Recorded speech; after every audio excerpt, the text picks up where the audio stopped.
चलिए आइए जी, ऑडिट करते हैं चैप्टर का। शुरू से स्टार्ट करते हैं, देखते हैं कुछ रह तो नहीं गया। करना है कि कटवाना है ये भी देखते हैं, अगर रह गया है तो वो गलती से ना रह गया हो। वैसे तो हमने सारे किए हैं। सो लो जी, शुरू से स्टार्ट कर रहे हैं और एक एक क्वेश्चन हमने क्लास में किया है। सो कोई दिक्कत नहीं आनी चाहिए किसी भी क्वेश्चन में। लो जी, ये सारे क्वेश्चंस हो चुके हैं, एक भी क्वेश्चन बचा हुआ नहीं है। ये एक मुझे नज़र आ गया है, बहुत सिंपल क्वेश्चन है, फिर भी कराऊंगा क्योंकि एग्जाम का क्वेश्चन है और सारे कराए हैं तो ये क्यों छोड़ूं। क्वेश्चन नंबर 40 पे आइए please. Question number 40, ABC limited of UK has exported goods worth Canadian dollar 5 lakh receivable in 6 months. The exporter wants to hedge the receipts in forward market. The following information is available. Spot exchange rate can dollar इतने पर pound. सो ध्यान रखना, उल्टा सवाल है। आपके हाथ में कैन डॉलर है, रेट पाउंड का है। Interest rate in UK, interest rate in Canada. Forward rates truly reflect the interest rate differentials. तो IRP को यूज करके वो कह रहा है फॉरवर्ड रेट निकाल सकते हैं। फाइंड आउट द गेन और loss to UK exporter if Canadian dollar spot rate declines 2%, gains 4%, remain unhedged over the next 6 months. Remains unchanged over the next 6 months. So, gain और loss का मतलब क्या है कि आपने फॉरवर्ड कॉन्ट्रैक्ट किया तो आपको तो डॉलर उसी रेट पे बेच पाओगे, पर बाजार में कनेडियन डॉलर का रेट कुछ अलग हो गया। तो यही बताना होता है कि फॉरवर्ड रेट किया, एक्चुअल में स्पॉट रेट इतना है, तो बताओ आपको हेजिंग करके गेन हुआ या लॉस हुआ। सो ऐसे बहुत से क्वेश्चंस हमने किए हुए हैं। इधर देखिए जरा, क्वेश्चन नंबर कौन सा है? Question number 40। आइए जी, क्वेश्चन नंबर 40, फिर से सवाल को समझिए। तो आपका एक्सपोजर क्या है? आपका एक्सपोजर है, आपके रिसीवेबल्स हैं। कितने रिसीवेबल्स हैं? कनेडियन डॉलर 5 लाख के आपके रिसीवेबल्स हैं। सो आपको स्पॉट रेट दिया हुआ है। स्पॉट रेट कितना है? 1 pound is equal to Canadian dollar 2.5। तो पहले फॉरवर्ड रेट निकाल लें। फॉरवर्ड रेट तो कैसे निकालोगे? Spot rate into 1 plus rate of interest in price currency. So price currency कौन है? Canadian dollar. तो 1 plus 0.15 into 6/12 divided by 1 plus base currency कौन है? Pound. 0.12 into 6/12। So 2.5 into 1.075 divide by 1.06। So forward rate आ गया 1 pound is equal to CAD dollar. 2.5 into 1.075, 2.5 into 1.075 divided by 1.06। So 2.54। 2 digit में round of कर रहा हूँ because सवाल में भी जो दिया हुआ है वो 2 डिजिट में दिया है। मुझे नहीं पता नीचे जो आंसर है वो 2 डिजिट से आया कि 3 डिजिट से। सो मैं 3-4 से ही करता हूँ जैसे हम हमेशा करते हैं। 2.5354। 5354। अब वो कह रहा है गेन और लॉस बताइए। Sub point A, if Canadian dollar declines by 2%, if Canadian dollar declines by 2%। तो बच्चे इसके 2 आंसर होते हैं, एक एज पर ICI और एक एज पर हमारा। तो आपको दोनों ही करा देते हैं।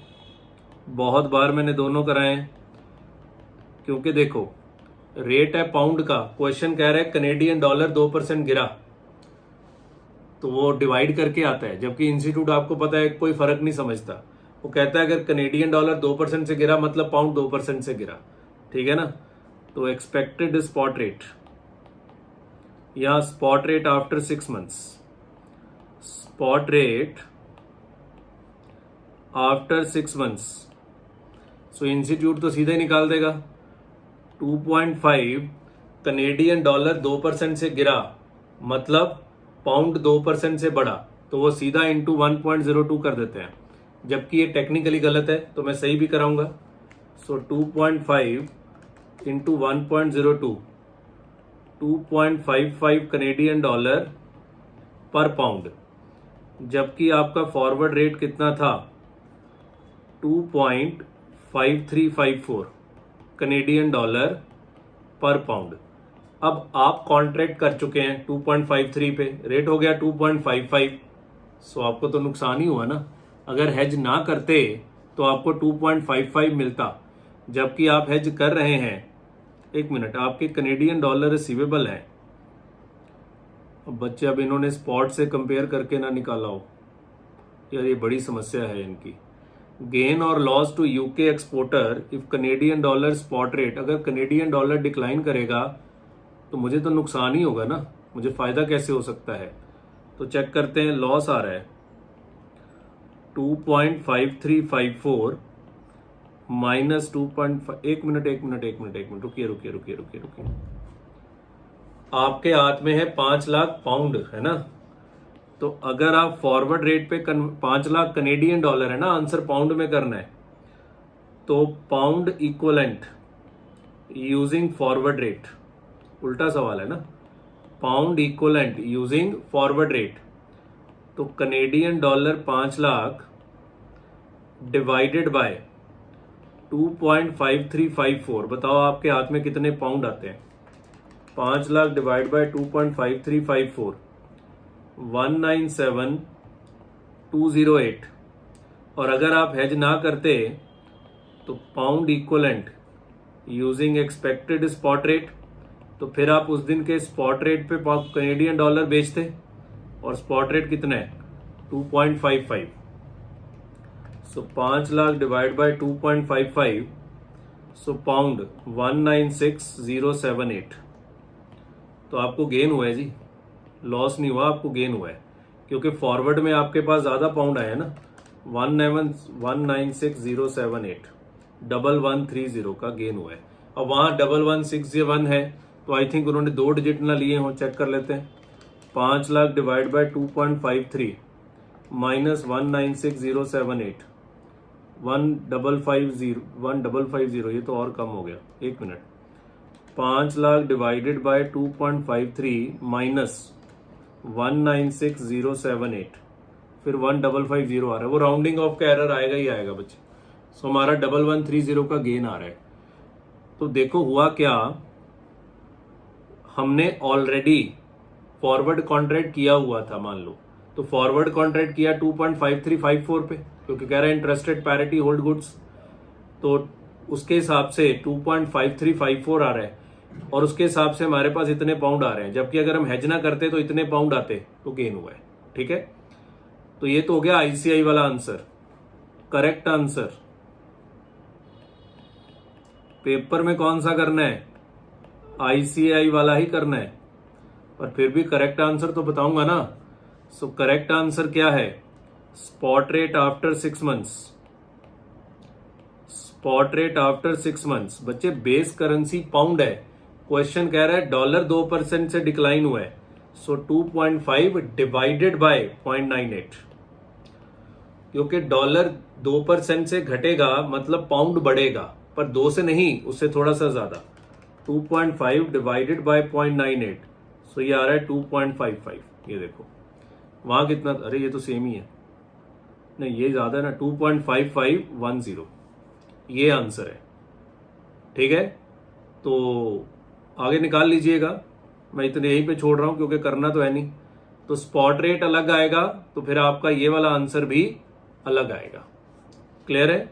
सो ये ध्यान रखिएगा, इंस्टीट्यूट सेम ही मान लेता है, बस इतना ध्यान रखना है कि 1.02 से मल्टीप्लाई करना है कि 0.98 से। अगर डॉलर 2% से गिरा है मतलब पाउंड 2% से बढ़ा है, तो पाउंड को 2% बढ़ाना है। इंस्टीट्यूट मल्टीप्लाई करके बढ़ा देता है, ऐसे नहीं होता। डिवाइड करके बढ़ाना होता है, ये आपको पता है, जस्ट मैं रिवाइज करा रहा हूं। सो आपने आईसीआई वाला ही करना है। B, gains by 4%, Canadian dollar gains by 4%. So, spot rate after 6 months. Spot rate after 6 months. अब कनेडियन डॉलर बढ़ा मतलब पाउंड गिरा, तो इंस्टीट्यूट सीधा इसका 96% कर देगा, ठीक है ना। 2.5 इंटू 96%, 2.4 पर पाउंड, ठीक है ना। और फॉरवर्ड रेट तो वही है। सो पाउंड यूजिंग फॉरवर्ड रेट, अगर आप फॉरवर्ड रेट पे करे होते तो आपकी जेब में कितने पाउंड आते? 197208। तो पाउंड यूजिंग स्पॉट रेट, मान लो आपने फॉरवर्ड कॉन्ट्रैक्ट ना किया होता तो उस दिन के रेट पे बेचते तो जेब में कितने पाउंड आते? 5 लाख डिवाइड बाय 2.4, 208,333। अब आपको फॉरवर्ड कॉन्ट्रैक्ट करके लॉस हुआ है क्योंकि अब फॉरवर्ड में कम आए ना डॉलर। 197208 डबल 11125, वो थोड़ा बहुत बचे, राउंडिंग ऑफ का एरर रहेगा, 11125। सो ध्यान रखना, इंस्टीट्यूट अभी ऐसे ही करता है, कल को ठीक करेगा तो मैं भी ठीक करवा दूंगा, ठीक है। Remains unchanged. See, K dollar remains unchanged. Unchanged मतलब स्पॉट रेट ही रहा, और स्पॉट रेट कितना था? 2.5। तो स्पॉट रेट आफ्टर 6 मंथ्स कितना? 2.5। So pound using forward rate, pound using forward rate, pound 197208। तो pound using spot rate 5 lakh divided by 2.5। Exam का क्वेश्चन है, दोबारा आ सकता है। 2 लाख पाउंड, अभी भी लॉस है कि आपने फॉरवर्ड कॉन्ट्रैक्ट करके लॉस कर दिया। 197208, 2792, 2792 का लॉस है। क्लियर है? समझ आ गया? तो ये इजी क्वेश्चन था, बस इंस्टीट्यूट को उल्टा करने की आदत है। कल को जब ये सही करना शुरू कर देंगे तो अपन भी सही कराएंगे तब, ठीक है ना। फिलहाल ये यही करते हैं। कनेडियन डॉलर 2% से गिरा, पाउंड 2% से बढ़ा, इनके लिए एक ही बात है, पर टेक्निकली एक बात नहीं होती। मैं कई क्वेश्चंस में बता चुका हूं, एक बार फिर से बता दिया। लिखिए जल्दी।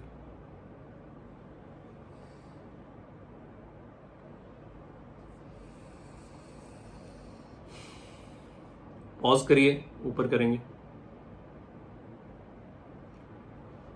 पॉज करिए, पॉज करिए, पॉज करिए। चलिए जी, सो आराम से बच्चे इसको पॉज करके लिख लीजिएगा। क्लियर है? करेक्ट आंसर सिर्फ आपकी नॉलेज के लिए लिखवाया, वो भी पूरा नहीं करवाया, सिर्फ रेट बता दिया कि करेक्ट ऐसे आंसर आना चाहिए, जबकि इंस्टीट्यूट का आंसर वो है। आइए जी, नेक्स्ट देखते हैं और कौन सा बचा हुआ। ऐसे कोई बेचारा भूला बिछड़ा एक आधा बीच में से रह गया होगा। बाकी हमने 100%, 100 मतलब 100% क्लास में ही कराया है सब कुछ, ठीक है ना। तो कोई भूली बिसरी कहानी बीच में ना रह गई हो, बाकी सारा काम तो हो चुका है। सर ये नहीं कराया आपने, आइए जरा देखते हैं। क्वेश्चन नंबर 66 क्या कहता है?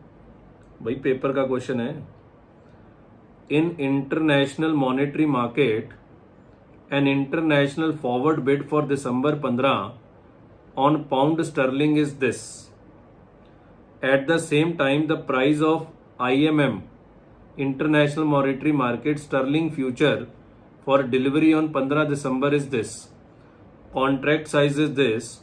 How could the dealer use arbitrage in profit from this situation and how much is the profit earned? इधर देखो जरा, क्वेश्चन नंबर 66। तो यही बच्चे बस भूले बिछड़े को एक आधा बीच में रहे, ये शायद हमने कहा था कि बाद में कराएंगे, है ना।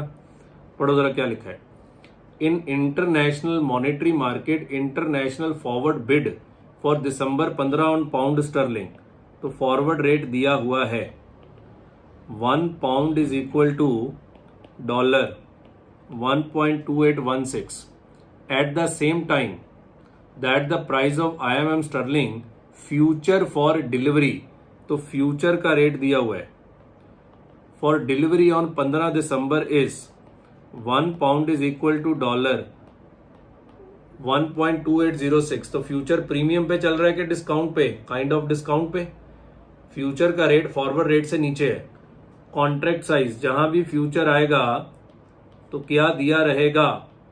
कॉन्ट्रैक्ट साइज दिया रहेगा पाउंड 62,500। सवाल क्या कह रहा है? How could the dealer use arbitrage in profit from this situation. वो कह रहा है वो आर्बिट्राज कमा सकता है। बच्चे देखो, आपको पता है लास्ट में जाके ये दोनों रेट बराबर हो जाएंगे। लास्ट में जाके फॉरवर्ड और जो भी फ्यूचर का रेट है ये बराबर हो जाएगा आपका, क्योंकि लास्ट में प्रीमियम डिस्काउंट तो खत्म हो जाता है ना। हमने डेरिवेटिव में सीखा हुआ है कि लास्ट में हमारा प्रीमियम और डिस्काउंट खत्म हो जाता है। सो फ्यूचर बाजार में सस्ता मिल रहा है तो फ्यूचर बाय करके फॉरवर्ड सेल कर दीजिए। फ्यूचर जो चीज सस्ती मिली, आर्बिट्राज का रूल क्या होता है? जो चीज सस्ता है तो फ्यूचर बाय करके फॉरवर्ड सेल कर दीजिए। तो आज फ्यूचर बाय करिए कितने पे? 1.2806 पे, और फॉरवर्ड में जाके सेल कर दीजिए 1.2816। तो डिफरेंस आपका गेन होगा। तो मेरे हिसाब से तो यही है। बाकी पेपर का सवाल है, इन्होंने कुछ और किया हो, मैं चेक कर लेता हूं एक बार। तो बनता तो यही है कि आप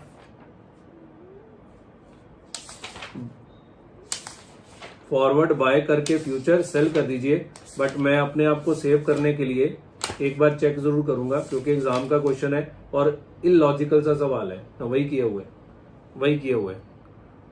तो बाय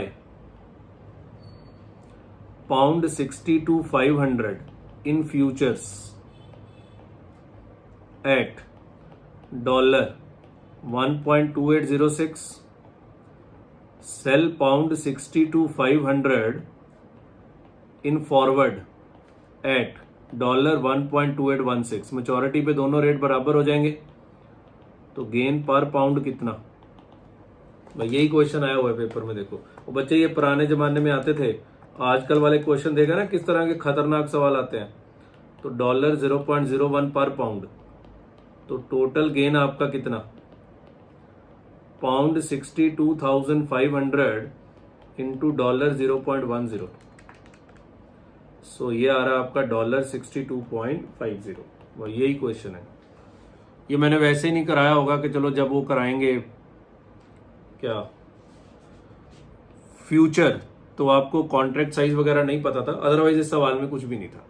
सो आराम से इसको पॉज करके लिख लीजिएगा। आगे बढ़ते हैं।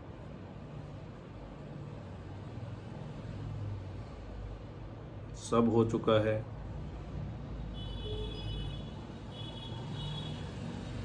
सारे क्वेश्चंस कराए जा चुके हैं।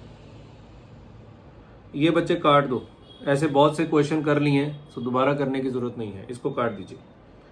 क्वेश्चन नंबर 93 नहीं करना है, इसको काट दीजिए। अरे इतने सारे करा दिए, अब क्या करेंगे उसका? सेम ही सवाल है।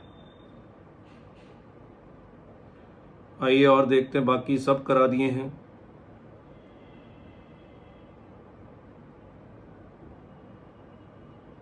माय गॉड, इतने क्वेश्चन क्लास में कराए हैं। एक एक चीज क्लास में डिस्कशन हो चुका है। ये एक आखिरी सम, करेंसी स्वैप, ये तो मुझे ध्यान था। ये पास्ट आरटीपी का सम है और अभी तक पेपर में नहीं आया है। स्वैप का बहुत ही सिंपल क्वेश्चन है, बहुत ही सिंपल क्वेश्चन है। ये वैसा नहीं है जो हमने करेंसी स्वैप कराया था कि comparative advantage market, absolute advantage, वो नहीं है। नॉर्मल करेंसी स्वैप का क्वेश्चन है। जैसा एक क्वेश्चन 151 बहुत सिंपल था, एक मैंने रिसेंटली भी कराया था जो रिसेंट पेपर्स में आया था, वो तो घटिया सवाल था। ये इजी क्वेश्चन है, पढ़िए जी। Drill Dip Inc, a US based company, has won a contract in India for drilling oil field. US company India में एक कॉन्ट्रैक्ट कर रही है। Project will require an initial investment of 500 crore. The oil field along with equipment will be sold to Indian government for 740 crore in 1 year time.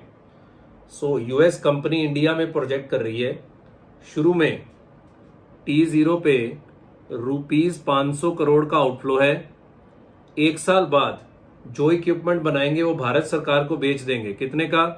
₹740 crore का।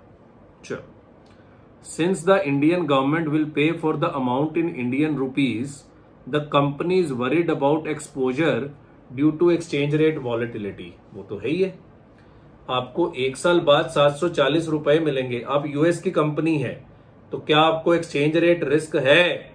बिल्कुल है। You are required to construct a swap that will help the drill dip to reduce the exchange rate risk. वो कह रहा है swap के जरिए बताओ वो एक्सचेंज रेट रिस्क कैसे हेज करेगा। बच्चे, स्वैप में 3 लेग्स होते हैं, वैसे इस सवाल में 2 ही लेग होंगे, बिकॉज हम जो स्वैप कराते हैं वो आप लोन लेते हैं। सो इसमें 2 लेग होंगे। इनिशियली आपको 500 करोड़ रुपए चाहिए, तो सेल डॉलर बाय 500 करोड़, और 1 साल बाद सेल 740 करोड़ बाय डॉलर। बस ये 2 बातें लिखनी है। लोन में 3 लेग होते हैं ना, लोन में ब्याज भी होता है, यहां ब्याज नहीं है। शुरू में आपको 500 करोड़ रुपया चाहिए, आपके पास डॉलर है, बिकॉज आप यूएस की कंपनी है, तो sell dollar buy 500 crore first leg. Second leg, after 1 year sell rupee again buy dollar. तो अगर इस तरह का स्वैप हो जाए तो इस कंपनी का एक्सचेंज रेट रिस्क हेज हो जाएगा। मैंने बोला था ना, बहुत सिंपल है, कुछ भी नहीं है, पर हाँ न्यू सम है, अगर पेपर में आएगा तो दिक्कत दे सकता है, खास करके second part. Assuming that the Indian government offers a swap, Indian government ने ही स्वैप ऑफर कर दिया at spot rate which is US dollar ₹50 in 1 year, यहां एक वर्ड ऐड करो, फॉर 500 करोड़। इन 1 ईयर के बाद एक वर्ड ऐड करो, for ₹500 crore. Then should the company opt for this option or should it just do nothing? The spot rate after 1 year is expected to be $1 is equal to ₹54. Further, you may also assume that drill dip can also take a US dollar loan at 8%. Second part अच्छा है। First part में तो theory लिखनी है कि 2 leg का swap होगा, शुरू में सेल डॉलर बाय रूपी, लास्ट में सेल रूपी बाय डॉलर। कोई रेट नहीं लिखने, कोई अमाउंट नहीं लिखनी, बिकॉज वो कहता था स्वैप को कंस्ट्रक्ट करके दिखा दो बस। तो फर्स्ट पार्ट में तो कुछ नहीं है। अब सेकंड पार्ट में क्या कह रहा है? Indian government offers a swap at spot rate which is $1 is equal to 50 in 1 year for ₹500 crore. Indian government ने ही स्वैप ऑफर कर दिया स्पॉट रेट पे, $1 इज इक्वल टू 50। बच्चे सोचो, मैंने करेंसी स्वैप में क्या बताया था? लोन वाले में आपने येन में लोन लिया, तो येन बैंक को पकड़ाएंगे, किस रेट पे? स्पॉट रेट पे, रुपी लेंगे, फिर ब्याज वो छोड़ दो क्योंकि इसमें है नहीं। लास्ट में आपको येन वापस भी तो चाहिए ना पे करने के लिए, तो लास्ट में जो येन वापस करने हैं, रुपए देने हैं, एक्सचेंज रेट कौन सा होता है? Agreed rate. शुरू में होता है स्पॉट रेट, लास्ट में होता है एग्रीड रेट। यहां एक ही रेट है 50। तो हमारे जितने भी क्वेश्चंस थे सब में एक ही रेट था, जबकि प्रैक्टिकली ये 2 रेट होते हैं। फर्स्ट लेग होती है स्पॉट रेट पे और फाइनल लेग होती है एग्रीड रेट पे, जबकि इस सवाल में एक ही रेट है। तो ये इजी कर देते हैं आपके लिए क्वेश्चन। सो इंडियन गवर्नमेंट ने ऑफर किया है swap at a spot rate which is $1 is equal to 50 for ₹500 crore in 1 year. पर स्वैप 500 करोड़ का है, ध्यान रखना। ओके, देन वो कह रहा है should the company opt for this option और शुड इट डू नथिंग। बताओ उसको स्वैप करना चाहिए कि नहीं करना चाहिए। और spot rate after 1 year is expected to be 54। ये पार्ट अच्छा है। और फिर कह रहा है कि वो यूएस डॉलर में लोन ले सकता है at 8% per annum. So this is very good question. अभी तक ये क्वेश्चन पेपर में नहीं आया, इंतजार है। आपके स्टडी मटेरियल में भी ये आ चुका है, रिसेंट जो स्टडी मटेरियल छपा है उसमें भी ये क्वेश्चन है। क्लियर है? आइए जरा। तो फर्स्ट पार्ट तो बहुत इजी है, उसमें तो थ्योरी लिखते हैं। लिखो जी, 152 सब पॉइंट ए। क्वेश्चन नंबर 152 सब पॉइंट ए, एक सेकेंड रुकिए जरा।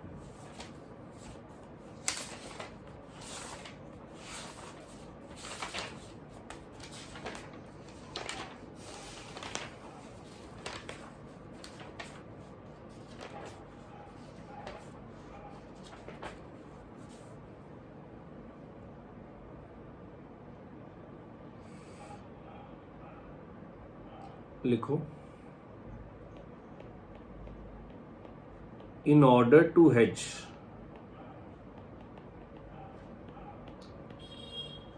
its currency risk,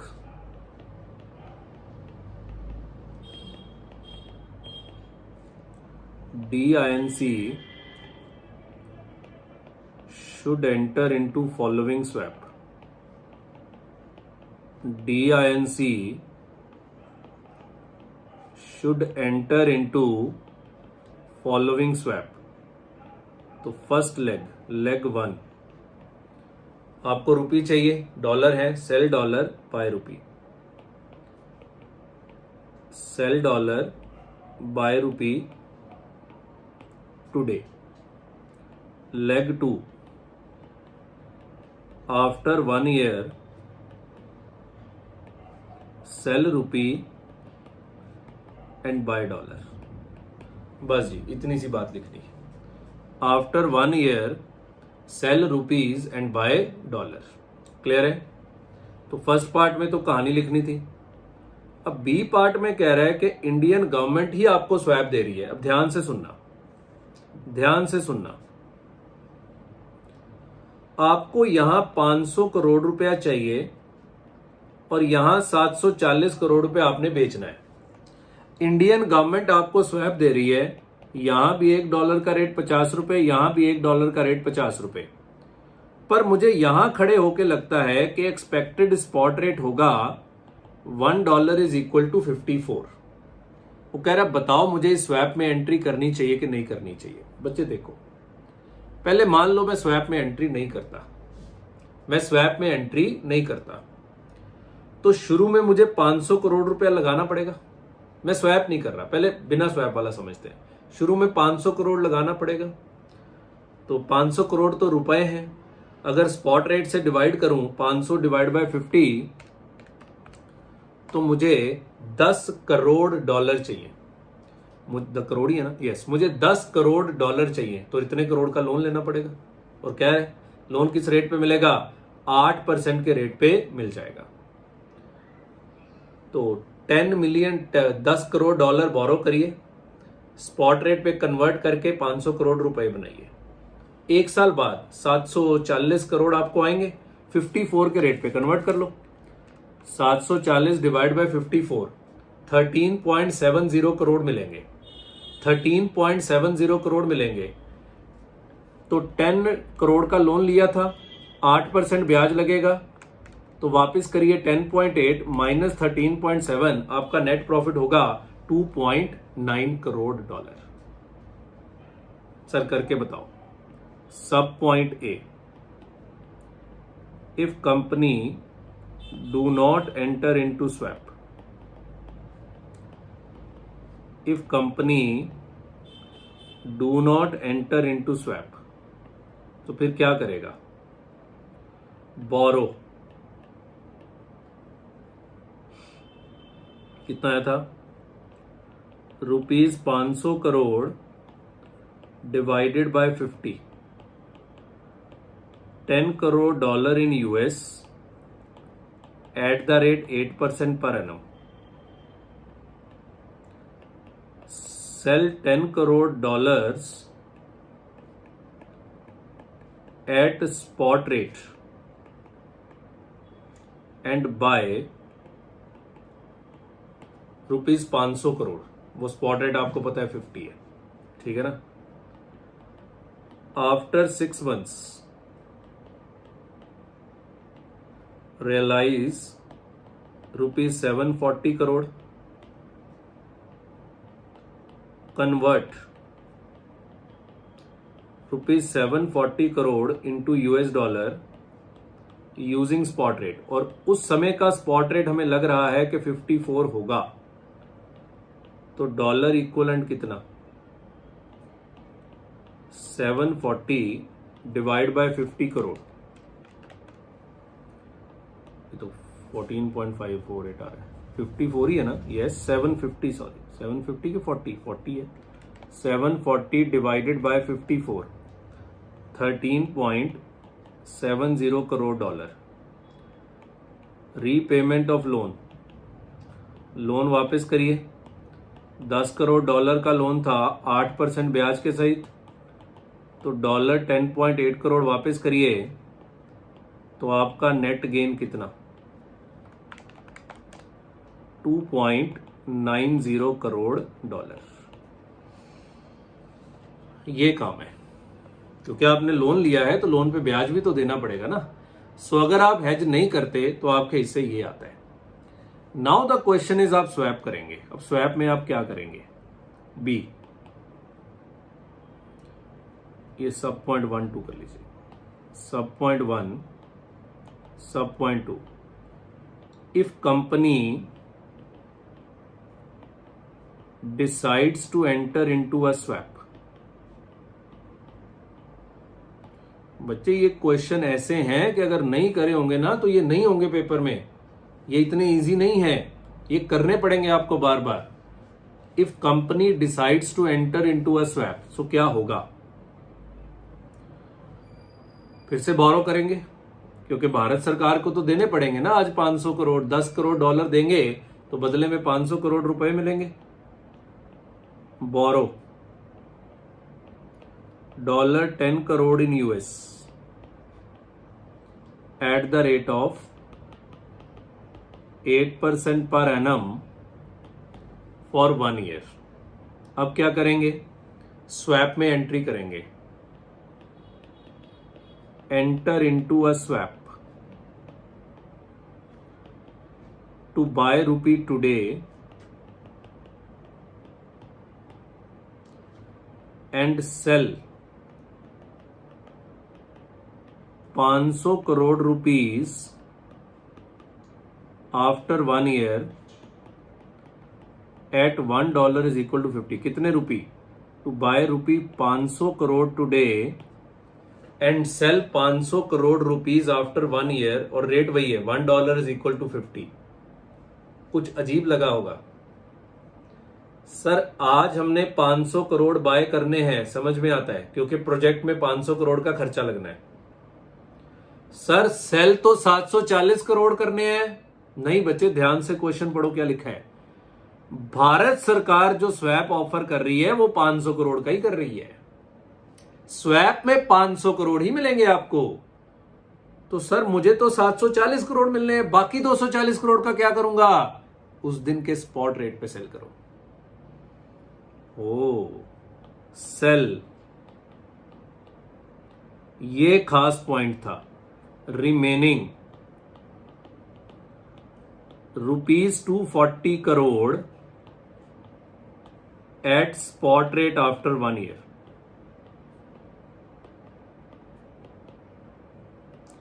अब अपना नेट गेन निकालते हैं। नेट गेन, सो आउटफ्लो कितना है, क्योंकि नेट गेन तो डॉलर में ही आएगा, $10 करोड़। शुरू में हमने $10 करोड़ लगाए हैं ना, सो रहने दो, सीधा ही कर लेते हैं ना, 740 करोड़ आपको मिलने हैं, इसको रहने दो। तो sell ₹500 crore in swap after 1 year at $1 is equal to ₹50। तो डॉलर कितने आएंगे, 10 करोड़। भाई टोटल 740 करोड़ मिलना है, 500 करोड़ सरकार को दे दिया, सरकार से स्वैप में बेच दिया, बाकी रिमेनिंग ₹240 करोड़, ये उस दिन के स्पॉट रेट पे बेचेंगे 54, तो मिलेंगे 4.44 crore dollar. So total inflow कितना होगा, $14.44 करोड़। जबकि आउटफ्लो है 10 करोड़ डॉलर का और 8% ब्याज के साथ $10.8 करोड़ वापस करेंगे। Ignoring time value of money सवाल कर रहे हैं, ठीक है ना, नहीं तो ठीक है ना, ये सीधा इनफ्लो आउटफ्लो कम, क्योंकि इनफ्लो 1 साल बाद है तो उसकी प्रेजेंट वैल्यू करनी चाहिए, पर हम ignoring time value of money कर रहे हैं, ठीक है। सो गेन बताओ आपको कितना आ रहा है, 3.64 करोड़ डॉलर। अब बताओ हेज करना चाहिए कि नहीं करना चाहिए? बिल्कुल करना चाहिए। सो कोई वहां आ रहे हैं 2.9 करोड़, यहां आ रहे हैं 3.64 crore. Company should enter into currency swap. एक ही पॉइंट खतरनाक था जो क्वेश्चन पढ़ के पता नहीं लगेगा कि भारत सरकार ने जो स्वैप ऑफर किया है वो 500 करोड़ रुपए का ही ऑफर किया है। और एक बात बताऊं, ये 500 करोड़ मैंने लिखवा दिया है, ओरिजिनल क्वेश्चन में नहीं लिखा हुआ था ये। तो सर ये कहां से पता लगेगा? क्योंकि हम तो यही सोचेंगे कि शुरू में 500 करोड़ रुपए खरीदेंगे, लास्ट में 740 करोड़ बेचेंगे, 50 का रेट है। इंस्टीट्यूट ने ऐसे किया है भाई, मेरे हाथ में खड़े हैं, कुछ नहीं कर सकता मैं, मैं कुछ कर सकता हूं ना आप कुछ कर सकते हैं। तो आपको कंफ्यूजन हटाने के लिए मैंने लिखवा दिया कि स्वैप ही 500 करोड़ का था, बाकी 240 करोड़ आपको बाजार में बेचने पड़ेंगे। ये कहीं से नहीं पता लग रहा सवाल में, तभी तो मैं करा रहा हूं, नहीं तो मैं आपको होमवर्क ना दे देता पहले और फिर बाद में कराता। तभी तो मुझे कराने पड़ते हैं, क्योंकि एम्बिगुअस क्वेश्चंस होते हैं, इनमें दिक्कत रहेगी, कुछ नहीं कर सकते हम इसका। क्लियर है? सो ये ध्यान रखिएगा कि नोशनल प्रिंसिपल 500 करोड़ ही है, नोशनल नहीं, यहां तो एक्चुअल प्रिंसिपल होता है। प्रिंसिपल 500 करोड़ ही है, शुरू में भी 500, लास्ट में भी 500। वैसे करेंसी स्वैप में प्रिंसिपल सेम ही होता है, जो शुरू में प्रिंसिपल होता है वही लास्ट में प्रिंसिपल होता है। करेंसी स्वैप में वो सेम ही होता है, पर ये कंफ्यूजन हो जाएगी, तो मैंने लिखवा दिया आपको 500 करोड़। ये रूल है कि अगर शुरू में मैं 1 मिलियन पाउंड बेच रहा हूं तो लास्ट में 1 बिलियन पाउंड ही मुझे वापस मिलेंगे। पर बिना लिखे लगेगा कि शायद शुरू में 500 करोड़ और लास्ट में 740 करोड़, तो मैंने लिखवा दिया। पेपर में हो सकता है ना लिखा है, तो मान के चलिएगा। मानना क्या है, रूल होता है कि जितना नोशनल प्रिंसिपल शुरू में उतना ही लास्ट में होता है। क्वेश्चन में मैंने जानबूझ के लिखवा दिया, नहीं तो आपको दिक्कत आती कि लास्ट में आपने स्वैप में 740 करोड़ रुपए क्यों नहीं बेचे। तो जो स्वैप में प्रिंसिपल होता है ना वो सेम होता है, तो मैंने लिखवा दिया उसको। नहीं भी लिखा आएगा तो आप यही मानेंगे कि स्वैप में प्रिंसिपल सेम होता है, जो कि होता भी है। क्लियर है? सो हल्के सवाल होते हैं बच्चे, इनमें कुछ भी नहीं है, ठीक है। तो ये आरटीपी का सम था, हमने करा दिया, लिख लीजिए इसको। सो मैं फिर कह रहा हूं, अगर क्वेश्चन साइलेंट है तो प्रिंसिपल अमाउंट सेम मानिएगा, सेम ही मानिएगा। हर सवाल में, स्वैप के हर सवाल में प्रिंसिपल अमाउंट आप सेम मानेंगे, क्योंकि करेंसी स्वैप में वो सेम ही होता है। अगर शुरू में 500 करोड़ दे रहे हैं तो लास्ट में भी 500 करोड़ ये बिकेंगे। 500 करोड़ खरीद रहे हैं, 500 करोड़ ही बेचेंगे, बाकी 240 करोड़ बाजार में बेचिए। मैंने क्वेश्चन में स्पेसिफिकली ऐड करवा दिया था, ना भी करवाता आप यही मानेंगे, ठीक है। लिखिए, पॉज करिए, ऊपर करेंगे, पॉज करिए, पॉज करिए, पॉज करिए। चलिए जी, तो इसको आराम से पॉज करके लिखिएगा और इसके साथ इस चैप्टर को हम राम राम बोलेंगे। जबरदस्त चैप्टर, आई थिंक बहुत समय लगा हमें करने में, पर हमने इतनी तसल्ली कर दी है इसकी कि अब इसमें से कुछ भी आ जाए हम कर सकते हैं। हाँ, कुछ क्वेश्चंस और कराऊंगा, वो एक्स्ट्रा क्लासेस होंगी, उसमें डिस्कस करूंगा। फिलहाल ये चैप्टर हमारा खत्म हो गया। चलिए, बहुत बहुत धन्यवाद।